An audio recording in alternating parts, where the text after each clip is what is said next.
multi-stakeholder platform with all actors interested in the transformation of the agri-food system from across the world, but mainly from the Global South. I'm super happy to have heard from colleagues that we are almost having 1,000 participants, 1,000 institutional members now, with a dramatic increase over the last 2 years, increasing by 50% people who joined us.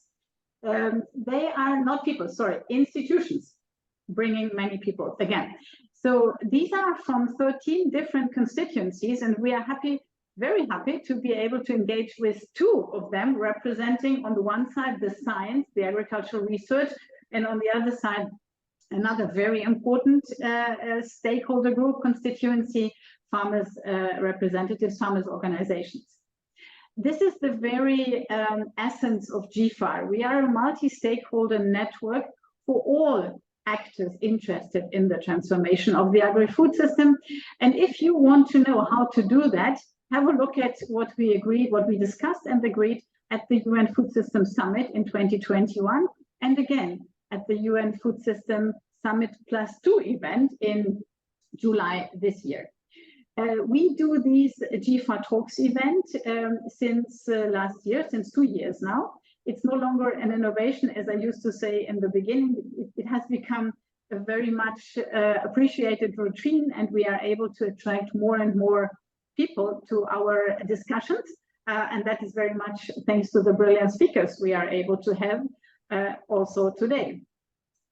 This is not the only thing we are doing. We also started at the very World Food Forum and Science and Innovation Forum that is taking place or being concluded today at FAO in Rome, our GFAR hub. And I hope that Esther or colleagues will be able to send the link through the chat so you can continue engaging with us and discussing with us, being in touch, exchanging, joining for collective actions through this digital engagement platform. Today, I'm very grateful for Joachim von Braun, professor at ZEF, Zentrum für Entwicklungsforschung at the University of Bonn in Germany.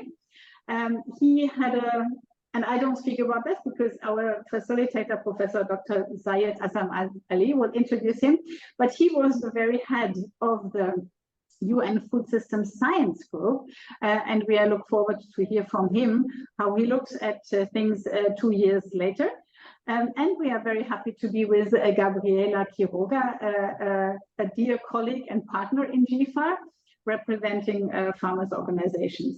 I look very much forward to hear your thoughts on hopefully the progress that we have hopefully made since then, but also any worries, any thoughts, any recommendations you may have how to speed up and do better in the future.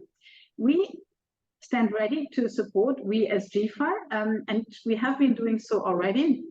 We discussed with many of you at the UN Food System +2 meeting in July this year, and we contributed to this event through a webinar that we organized on the demand of our partners earlier this year, and it was amazing. We had out of the blue, we attracted I think 300 participants, if not more, who are really interested in how to implement what we agreed, how to make progress on what was discussed. So I think there's a huge interest. GFAR stands ready to do more and contribute as needed. So I now look forward to hear what is needed. And with this, let me hand over to Professor Dr. Zayed Azam Ali, our facilitator of the GFAR Talks, who will introduce the speakers. We will hear from them, and you will have the opportunity to ask questions and engage. Thanks for this, and over to you, Zayed, please. Thank you, Hildegard, and welcome to all of you from wherever you're tuning in. And I know this event becomes bigger and bigger, not just for the number of people who attend live, but the people who look at the recording later. So we should see that as part of the participation in this event. Hildegard, thank you. You've done the introductions, and I won't repeat them because we want to get to the speakers very quickly. And of course, their CVs are up on our website as well. So if people want to just check, they can see background to our 2 speakers on the website. Just to briefly take you through the sequence, I'm going to ask Joachim to speak first for about 12 to 15 minutes. Then I'm going to ask Gabriela straight away to respond. And from there, we will move to a discussion between you both, but not with me directly, but well, I'll do the facilitating, but it will really be an opportunity for you as an audience and participators to send your questions and comments in. So please use the chat function and send your questions that we will then try and get through as many as possible during our discussion with these two very distinguished speakers today. So please feel free from the minute the talk starts, really, to start thinking about questions and send them in so that we can try and cover those as much as possible. I'll then turn to our two speakers at the end to ask them to give their concluding remarks in this complex and very challenging topic. And I'll come to the topic in a second. And then at the end, I will ask our chair of GFAR, Ravi Kattapal, to actually make some concluding remarks. So all of that in an hour. So we have a challenge to keep to time, but we have an important discussion to have. The debate is about the UN Food Systems Summit, progress and pitfalls on science-informed actions at national and global level. So there's a huge challenge there. And as a brief introduction, the world has changed, not just in the last few weeks, since the World Food Systems Summit of 2021. Of course, we know about the COVID pandemic, we know about supply chain disruptions, we know about war in Ukraine, and of course, what is happening in the Middle East is of huge concern to the world. So all of these issues have to be thought of in the context of how we address a future food system, all within the frame of a changing climate and a growing global population. So these are huge challenges and there are no simple solutions. And I respect both of our speakers being able to take on this huge challenge in the time they have available. Let me ask Joachim first, and I know he has some slides to show. If those could be put up, please, for him. And Joachim, the floor is yours. And immediately you finish speaking, after about 12 to 15 minutes, Gabriela, please can I ask you to give your introductory comments as well. Thank you. Thank you. Thank you, Said. Looking forward to have a conversation with the wonderful GFAR community. It has been a while that I was in touch. Actually, in the old days when I was with IFPRI and CGIAR institutions, I often was in touch and benefited from the interaction with the GFAR community. And Gabriela, I look forward to discuss with you. I want to share my slides from my end. So let me go ahead with that.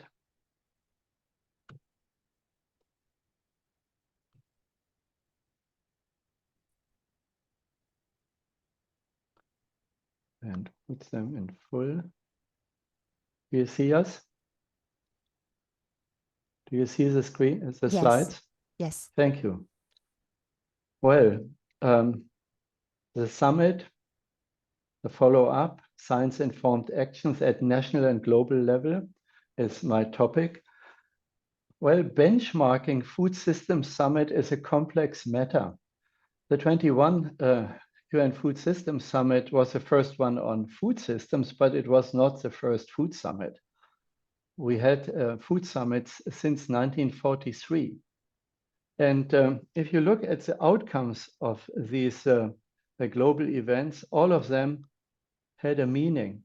They were triggered by certain concerns, such as hunger or trade crisis, price crisis, and so on. The 21 Food Summit really was triggered by lack of progress on the SDGs, especially in relation to SDG 2. Its focus then was not so much at global initiatives, but at country level initiatives. And a new feature, and that's why your topic is well taken for this session today, a new feature was heavy involvement of science. The summit generated a range of deliverables that serve as a basis for follow-up actions. I list them here, not only the the chair's summary, the member state statements, multilateral stakeholder initiatives, and so on. So it was a summit that really stands out compared to previous summits. If we benchmark this summit against previous summits with a level of global engagement and debate that was unique. The summit was not a food, but a food systems summit. This is how we from the scientific group portrayed the food system. 4 key building blocks: agriculture, food industries, markets, consumption, nutrition, income, and employment, and the linkages embedded in other systems and linked with other systems, the science systems, the climate ecology, the health system, and the economic and governance systems. So systems thinking around food was new, and it has been embraced. It's now a household term. The scientific group for the UN Food Systems Summit highlighted science policy interaction, established credibility with the science community far beyond the traditional agriculture science community, involving academies of science, peer review, journal publications, while preparing for the summit. We mobilized the global science and engaged in lots of country dialogues. Independent interaction with governments and indigenous peoples played a key role, and engaged in the world regions with bottom-up report development in the major regions. The scientific group highlighted 7 science and innovation proposals critical for reaching the UN Food Systems Summit goals. 1, a bundle of context-specific policies to address ending hunger and increase availability and affordability of healthy diets. By the way, healthy diets, the whole diet terminology was high on the agenda and is so in the follow-up. De-risking food systems. 3rd, land credit and labor arrangements. Bioscience innovations. Technology and policy innovations are highlighted. When we talk about science, we also mean social science around soils, land, water, genetic resource base, and protecting the agro biodiversity and biodiversity in general. And the summit, we argued, must not just be terrestrial, it has to embrace fisheries, aquaculture, and cross-cutting, we emphasized digital innovations. There were certain topics which the scientific group brought to the agenda, which were surprising parts of the Food Systems Summit community. One of those is the true cost of food, the true cost of food. We know that what we pay in the markets as consumers, world consumers, is about $9 trillion US dollars per annum. But there are large environmental and health costs, which are more than twice of what the market value of food is. So we need to find ways towards internalizing these external costs by price and non-price measures. We emphasized understanding synergies and trade-offs from modeling. Just highlighting this graph, any action you take in a system has ripple effects on other aspects. Let me leave it at that. You share this PowerPoint and you can dig more deeply into it. So synergies and trade-offs must be considered in a multi-goal oriented food system transformation. Our focus today is what role science in the follow-up to the summit. And I'm pleased to point here at our recent analysis on how did countries embrace science and emphasize science as part of the means of implementation of their food system transformation agenda. Countries colored in dark green here are those which had, according to our analytics, analyzing the country level statements for food system transformation, placed heavy emphasis on science playing a role in their food systems strategy and transformation. So we analyzed with some algorithms the seriousness of science taken in the country level strategy papers. The countries colored in yellow so have some emphasis, but not so much on science. And there are still a number of countries, at least at the time when we did this analysis, that had not yet completed the country level strategy. So science, research, technology, innovation strongly correlates, we find then, with countries' governance effectiveness. So we ask what caused, what's driving the level of seriousness and effectiveness of embedding science in the transformation agenda. So governance effectiveness. Secondly, countries with relatively larger food systems plan for more science, research, and technology. So having a large food system relative to GDP, we find correlates with emphasis on science. And third, we have a sad point to make. Countries with greater problems of undernourishment show no strong engagement with science, research, technology, and innovation.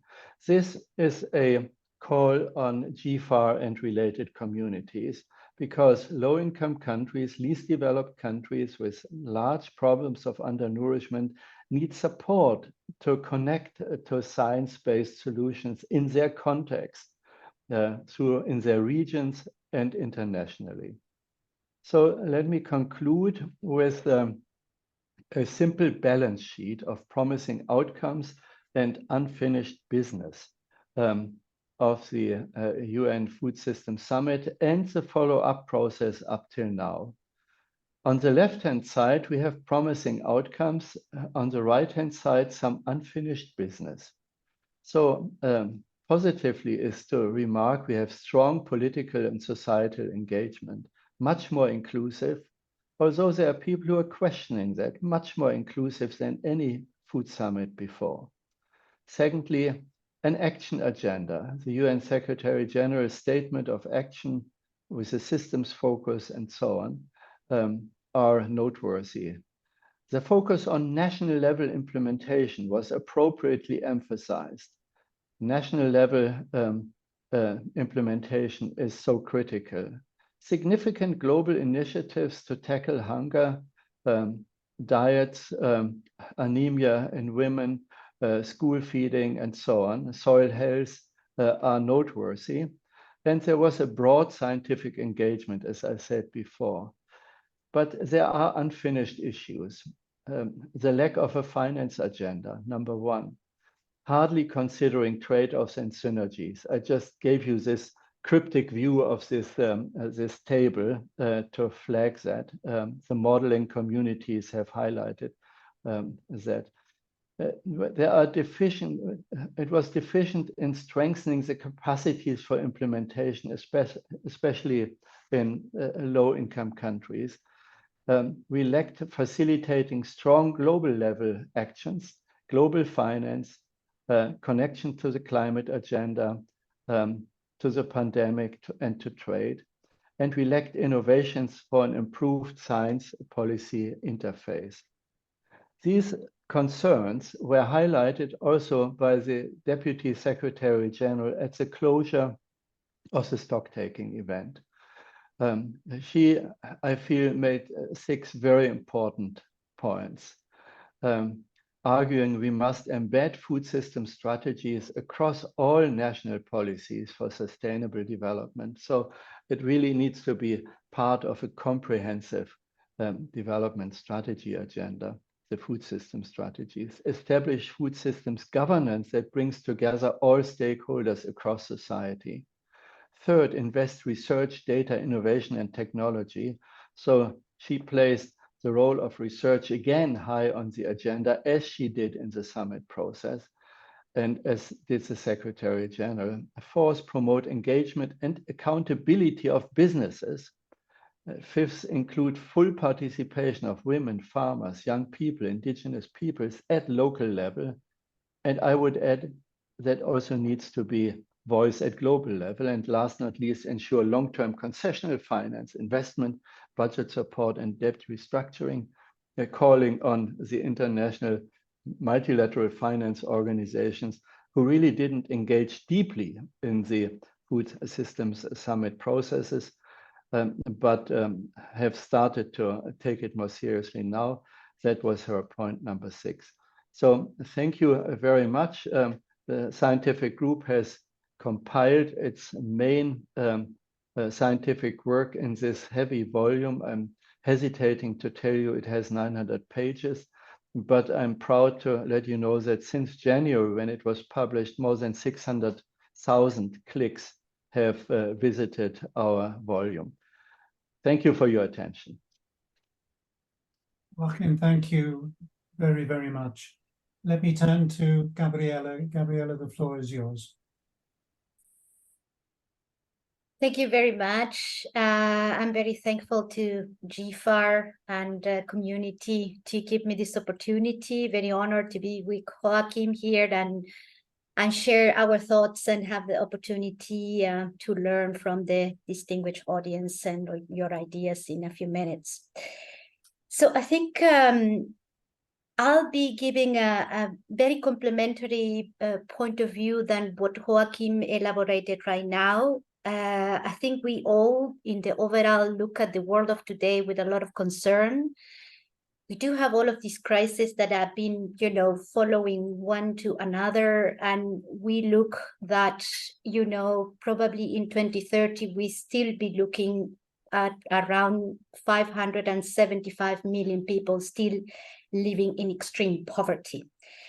So that is definitely a call to action for all of us. We know very clearly who it's being called to take up this challenge, and we refer here to governments, the private sector, civil society organization, and academia, certainly, to really make progress together, to join forces to the national and to the global levels to bring, more advantageous type of agendas for, particularly in our case, to the smallholder farmers. So we have this vision indeed that transforming this food system through profound shifts across production, storage, consumption, and disposal of food definitely will accelerate all of these benefits that we want to bring in.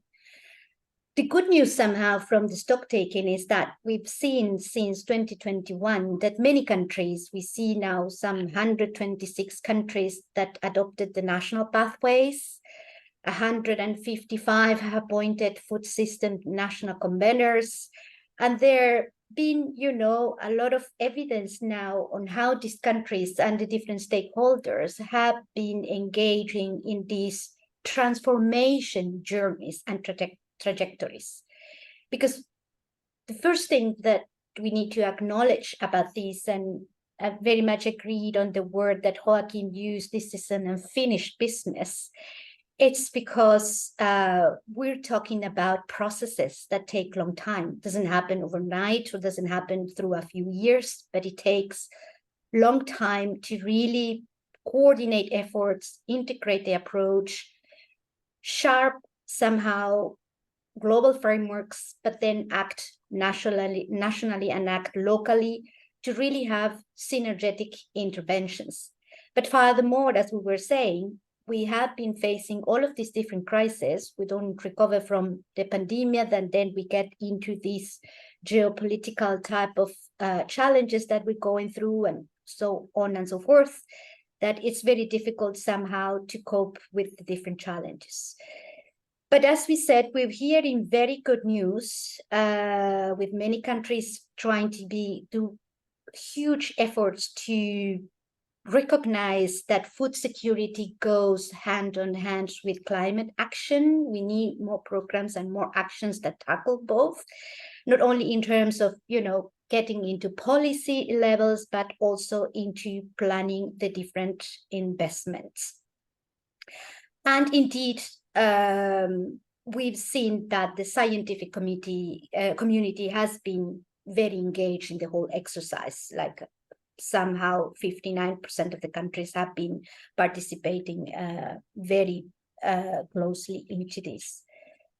But let me get also some of this reflection about different gaps and the challenges, because I think from what Joachim elaborated, we know who needs to be there. We're talking about, public and private partnerships, different stakeholders reunited at the different levels to be working together. So the who is very clear.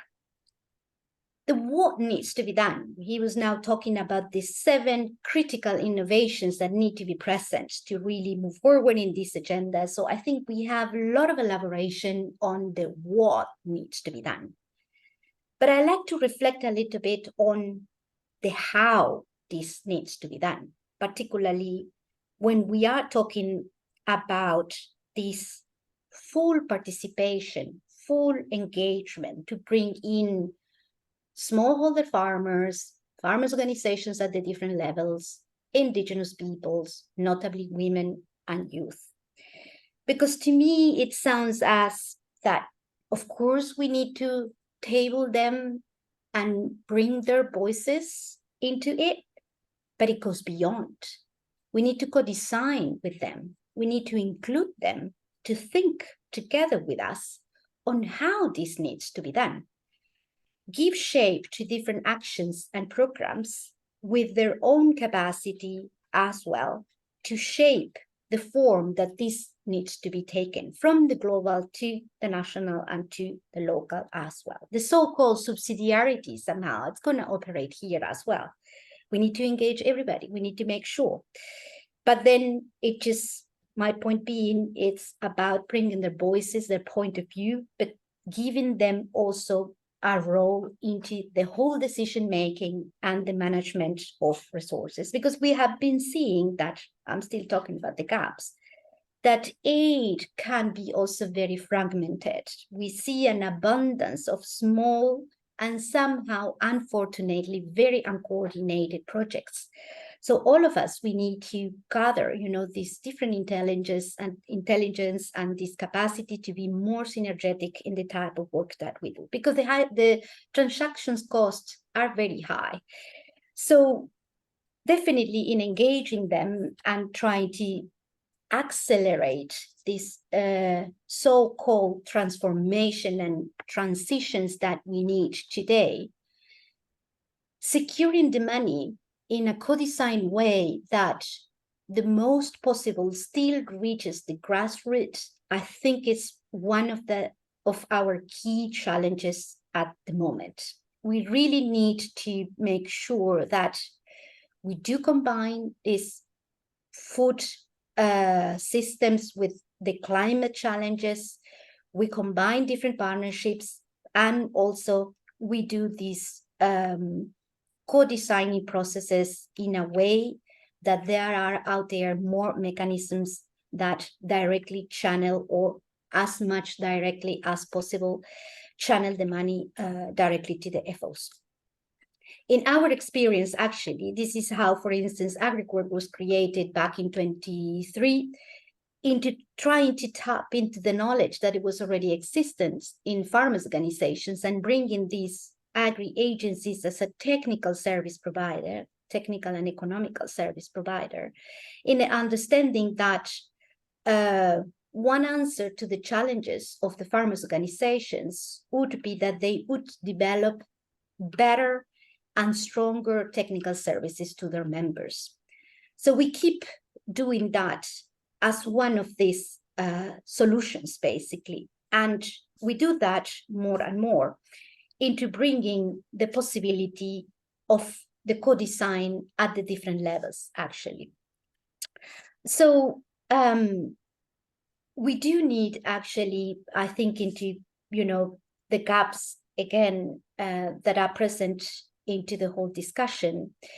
It's basically showing to us that more tools are needed to somehow make these connections at the farm level, to particularly with regards to linking food systems and climate in a way that we can increase the ability to systematically address the climate risks, but also the preparedness for those.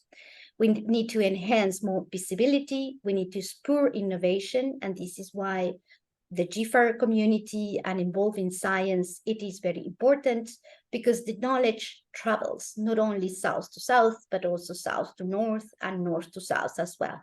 So these exchanges are actually very important. And I'd like to mention a final word about this possibility to interact between the science community into programs. And to bring one example, one of these last programs that we have been implementing with funding from the European Union and ACP has been, in 13 countries. We tried to enhance the possibility to change these power dynamics into helping the researcher communities and the farmers' organizations and the agri-agencies to jointly experiment what could trigger somehow innovations in the capacity to address the soil health, biodiversity, and landscape restoration as well into the agroecological transition.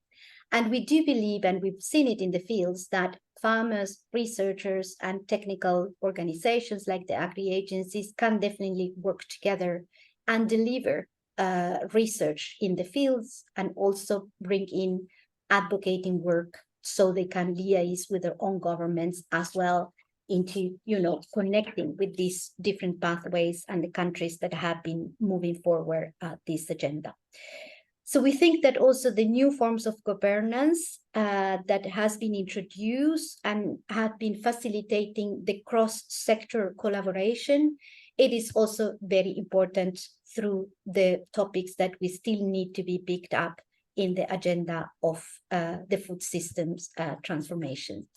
And I probably leave it here so we can still have a few minutes with the audience to keep dialoguing about the topic. Thank you very much, Sayed.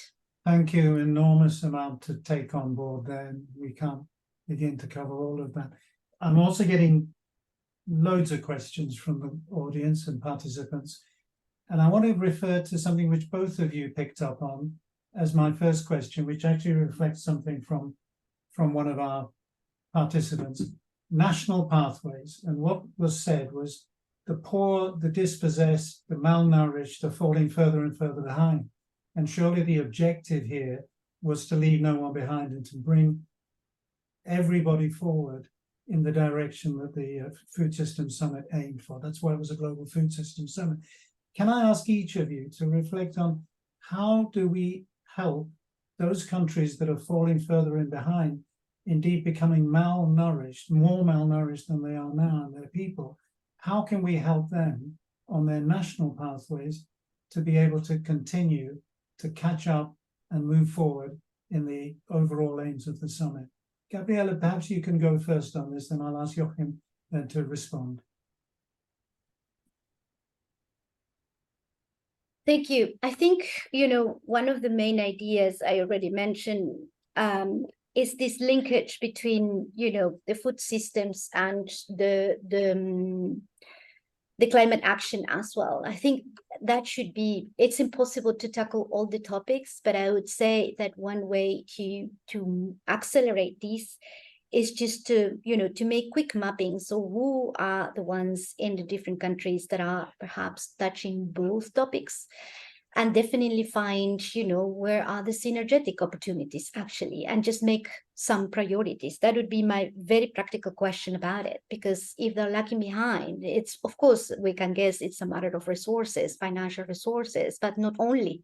I think there is a a lot that lays down around this collaboration capacity, as we call it, the co-design thing, but just getting people together and understand they might be different, they might be diverse, but very sure there are synergetic points that they can tackle somehow to accelerate. Joachim, how do we make synergies? You see, when we look at the situation of humanitarian and food crisis, which have become key factors in the numbers of the growing numbers of hungry and undernourished, malnourished people, we have to work with new measures. Number one, financing humanitarian aid in these situations requires flexible funding so that the respective agencies of the UN and the civil society organizations don't need to run around and beg in the crisis situation and then responding too late. That's number one. We are not talking large money, but flexible money. And that is to be changed. Secondly, there are some very effective innovations in anticipatory action and anticipatory finance.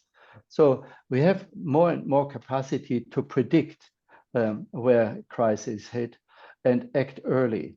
So digitization and information systems and so on, that revolution needs to be applied to deal with humanitarian and food crisis.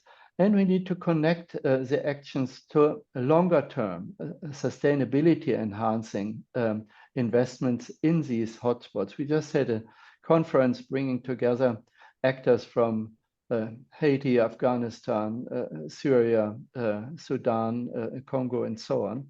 So there is a community out there which can absorb innovation and science-related messages and work with us in the science communities. And of course, the production issues, the role of smallholders in these situations, providing food in emergency situation locally continues to play a key role. Thank you. Thank you.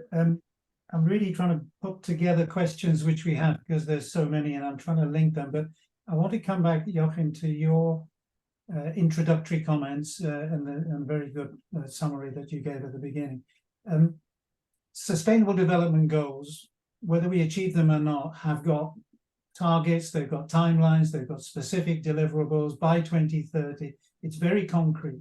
And one of our comments from participant is, what do you see as the follow-up to conditions? Because for the UNFSS, the fora are talking through things, but are there concrete actions and long-term actions that we can monitor in terms of what the Systems Summit actually proposed? So literally, do we have measurable concrete actions and timelines against which countries and deliverables can actually be measured and monitored? Yes, actually we have, and we have more of that. On the FAO website, you find a monitoring tool for what countries have been doing, which countries have developed national level plans of implementation, the so-called national pathways.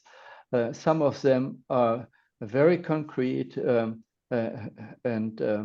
very solid. Some of them are a bit shallow, but I don't want to talk down on them. I think here we have a huge opportunity to look at the monitoring information and strengthen through cooperation across countries and internationally these national planning exercises, many of which really take a food systems approach, looking across agriculture, health, finance, infrastructure. So yes, we have monitoring tools, but they need to be strengthened. But we can work with what we have much better than what we ever had 3 years ago. Okay, Gabriela, are you aware of these tools? And if you are they sufficient for the purpose that we need in terms of monitoring mechanisms? I think they are very useful. That was actually our point. And I think there might be also complementary type of tools that we can combine indeed in pro of this flexibility somehow that, that help us to somehow check on the efficiency and the effectiveness. But I think one other thing that I wanted to mention, particularly, well, for governments counts, but I think also from the others that are adding value out there in trying to channel funding, particularly to make, this change happen also in the fields. It would be very relevant to have more impact studies and just try to see and different models, because this is, very important. There's no one solution fit them all. And I think that could enrich also the processes at the national level and this monitoring and observation that we want to do, and try to see how different conditions and realities may somehow accelerate or somehow, hamper certain progress. Okay, and another question which comes up frequently, and Hildegard has articulated it just now in the chat. Yes, we know about the Sustainable Development Goals. We even teach it. It goes into courses, and university students are now aware of them. Of course, the public increasingly aware of them. Whether we achieve them, they're familiar to people. The SDGs are now widely accepted as a plan that we can actually sign up to. Whether we achieve it is yet to be shown. We've got 7 years. But we don't have the equivalent in the food system of an IPCC. Here's probably the biggest issue facing, we could say all 17 goals can be addressed by food, but actually we don't have an agency that looks after food in the same way that there's an agency looking after climate. And therefore, it's very hard for us to get to the food system as being a global issue unless there's some global agency that actually takes this on and provides this international dimension. Joachim, is there a need for one, or can we work through the SDGs and the mechanism we already have? That's an interesting question. I really like the SDGs and the targets related to food and health and gender and all of them. But if you Google if you do a word search for the word science, research, and so on, you draw a blank. So the SDGs are, and we know by now, are requiring heavy investments in science, research, innovation, social change, and so on. So having taken note of that, I feel, and I've argued for that, an IPCC type institution that bundles the input from the science community and in a structured way dialogues with policy makers, as we have in the climate agenda, is overdue for the food system. Imagine where we would stand in the climate policy without the IPCC. I mean, it doesn't work overnight, and it wouldn't work overnight over a year, 1 or 2 in the food system either. It had taken the IPCC more than 10 years to really become the voice and nobody could avoid anymore. So I give you a clear yes, but it could be structured more lean, easier and more transparent with lower transactions costs than what we have in climate. And by the way, we may need a few other IPCC type institutions, such as for pandemics and other topics. Interesting. Gabriela. Yeah, I tend to agree with Joachim, but I also give you a practical answer. Actually, I'm in Rome, and during the weekend, I've been meeting farmers organizations, and they are in all kind of meetings, even at the same time. So my point being is that, I do believe that we need to have this mechanism to measure and to keep track on the accelerations and the agendas and so on. But however, my question is, because at the end, some of the people end to be somehow, very related to the different organizational structures. So yeah, I just wonder right now, practically, I'm not giving any strategic thought about this, but very practically, how many can we create that our partners and key people can be following?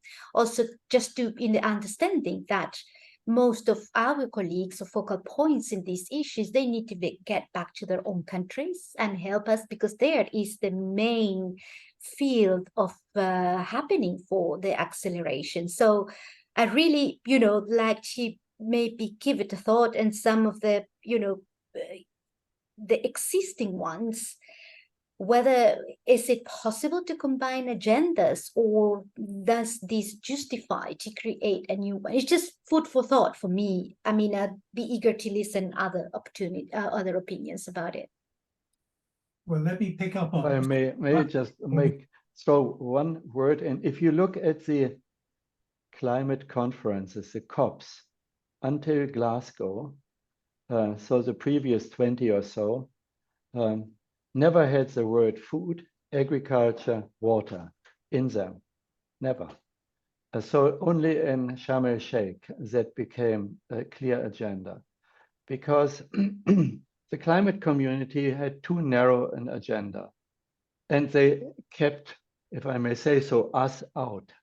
The food, agriculture community, nutrition community.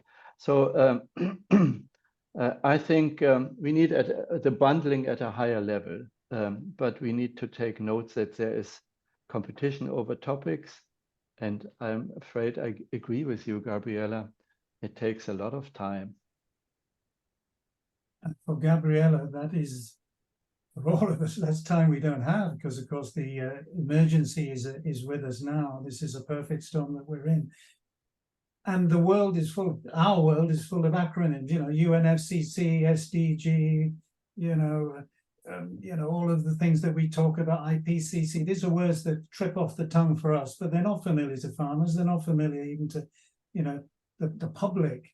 So and you're right, food systems is now on the agenda. Food is discussed in these sorts of fora.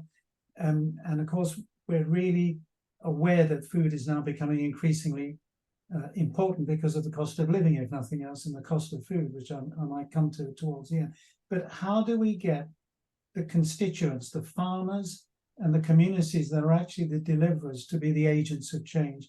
Gabriela, how, without all the acronyms, do we have a bottom-up that moves the agenda forward so that people actually participate in this change rather than see it as something that's directed from above them?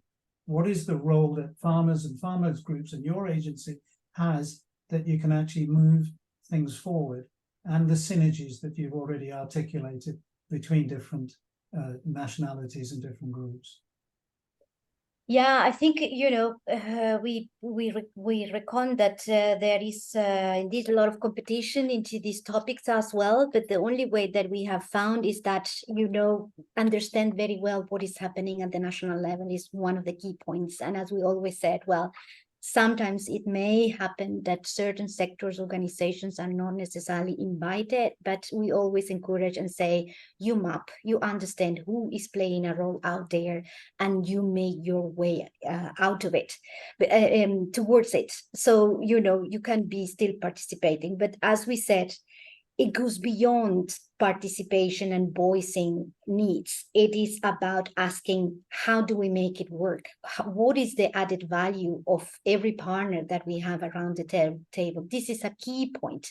Everybody gets engaged when they are needed, when they have a role to play, when not only have a voice to be listened, but also they can make a contribution. So I think this is a very interesting thing that needs to happen. And I'm not saying that it's only the role of governments to include everybody, but civil society also needs to be visible and present to participate into this, notably the private sector as well. And we've been talking about the scientific and so-called research community, which I think it is very relevant into this as well. Okay. I'm going to ask, I'm asking for you both to think of your concluding remarks. And of course, time has gone as usual, far, far too quickly. But if you can think of what you would like the group here and the people who'll be listening to this later to take away with them as the message that you want. And in that context, I want Iwa just to put up a slide that I'd like you to use as a basis for your reflections and just comments.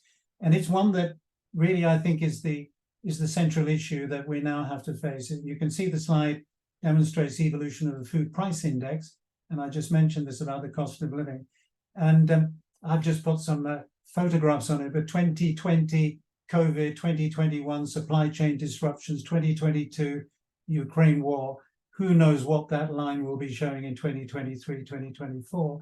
But it's the steepest rise in food prices since 2010 and 28 to 2010, when in fact we had the Arab Spring and we had riots in 30 countries and in fact change of governments in many countries because of the impact of food and food prices on the dynamics of societies. Could you now reflect on that so that what we see is this trend that we don't see any prospect of finishing? How are we going to address that in terms of the discussion that we've had today? Huge challenge, I know, but I'd like you to use your remaining minutes just to give us some help in answering the question in this context of food price increases on a global scale that we haven't seen since 2010. Joachim, please, would you have the first go? What has to worry us is yes, the level of prices, but even more so the volatility, the up and down. From a farmer perspective, that will be very easily understood. Volatility means risk, and risks signals are bad for investment.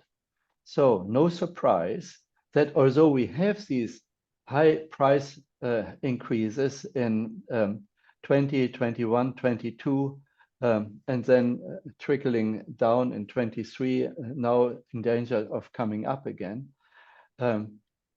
we didn't see the required investment. So the price level effect, sorry for being teaching here, the price level effect is one thing, but the volatility is a danger. Now, we will see more of that because of what you have already said, Said, political crisis and climate. So we need a much more sign. We really, have the farmers on board and try to understand what is critical for them. And, while we are here, they are innovating in the fields right now. So we do need this capacity to innovate as well when we start to draft measures to accelerate this progress. Thank you. And I thank you both. This has been fascinating and illuminating, and of course, in the time we've had available, really very constructive. But your point at the end there, farmers as innovators and farmers, as the agents of change, will have to be the agenda that we now look forward to. And I will be writing a think piece from this, which I would be welcome for anyone to make comments and suggestions that you think should be in there. I'm going to, again, I thank you all and thank the audience for being such good participants, so many questions that came in. I'm going to turn now to Ravi to make some concluding remarks just in the last couple of minutes of our recording. Ravi. Thank you, Syed. But what a lovely discussion and presentation it was from both Joachim and Gabriela, and the lovely questions from you. They were really the eye-openers. I think Joachim set the tone of the whole discussion with the very basis of how the UNFSS 21 brought the system thinking. It brought a kind of a science policy interface first time, and the importance of science policy interface, and also the national level mobilization of the thought process, national reports coming up. But there were a lot of things which were gaps, and the gaps were mainly highlighted by the unfinished business, what Joachim called. The gaps were quite highlighted by Gabriela, and who talked about the actors which are involved in the hood and what to be done in terms of the critical innovations, the 7 innovations highlighted by Joachim, and so also how means the process where we have the smallest denominator of agriculture, the farmers, the indigenous people, and the local communities, and how they can be involved. With all that, what we see is in the overall discussion, I found the conclusion you people have made, and which is very justified, is number one, the key problem is the investment in agriculture. We can have big policies, big meetings, big workshops, big discussions, but how much are we investing? How much are we investing in terms of infrastructure in agriculture, in terms of policies in agriculture, in terms of resources we bring in agriculture, in terms of the new mechanism of mindset shift we are bringing in agriculture. It is not only the finance investment, it's an investment of a changed mindset to look at how we face the challenges. And when it comes to science policy, I think this is another discussion which can take a number of days to still not to come to conclusion. Because when you talk of involving farmers and everyone right from the beginning, we need to see where farmers can be involved. Science is basic, applied, and strategic. Farmers can be only involved in the applied research. And farmers will be very happy if you don't use the scientific jargon. If you talk of research like in agroecology, for example, where you can show with practices, you can replicate, you can see, but you do need researchers to work with farmers to do scientific evidences of improvement in soil health and all the environmental condition. A good bondage of the scientific research institution, they have to change their mindset to come back to farmers. And farmers have to evolve because farmers' organizations, unfortunately, are saying a lot, but they're not technically really able to do and not getting full support also from the scientific organization. The challenge is how we get a blend of both and what kind of science farmers can be interested in agriculture. Agriculture science is of many kinds. A science policy interface needs to be more focused. It has to be more defined, where farmers and all can be involved. They can make a difference. And the farmers' organization, I think, have a very big role to play. At the same time, they need a lot of reforms in the system of when they are going to transform. And scientists need a lot of reforms in the way they are thinking. So that is a challenge. And the major challenge is where is the political will? Everyone is talking about. National reports are coming. We need a solid political will to move ahead. And it's the political will which will tackle the question of not food production vis-a-vis food prices. See, we can increase food. There's no food insecurity issue, but insecurity will come when people can't afford to buy it. So where the government sector plays a very important role on policies and everything. So it is quite a complex issue, but we should not end up saying it is complex. We have to tease out the problem. We have to have a clear action plan, and we have to see who can do what, where the governments can come, where the scientists can come, where the farmers can come, where the NGOs can come. I think as was mentioned, it is the civil society mobilization, which is very crucial. And looking at how the climate change people have evolved and put a global agenda, and what Joachim was saying, they never talked the food, agriculture and all in the Glasgow meeting. And they made a movement eventually to get attention of donors. They got billions in terms of green funding. We need to look at such a philosophy, a way of moving forward, where we make this agri-food system transformation not only in discussions, not only on papers, but through a movement, through a social movement. I think this needs to be brought out because eventually the life on planet depends on food for all of us. We just need to think it in a very big way now. We have got the excellent pieces of where we are having gaps, where we are having challenges, where we need to focus. I think we need to really work on it very systematically, but at the same time in the local context, with the local resources, with the local kind of technologies, people, scientists and all. Well, I will stop here. I will thank Sayed to you. I will thank to both the speakers, Joachim and Gabriela, profusely, and to all the participants, and definitely to Hildegard to foresee such a nice GFAR talk. But a big challenge has been given to GFAR. As Joachim and Gabriela very politely mentioned, GFAR has to walk the talk now. We will walk the talk. Thank you so much. Thank you, one and all.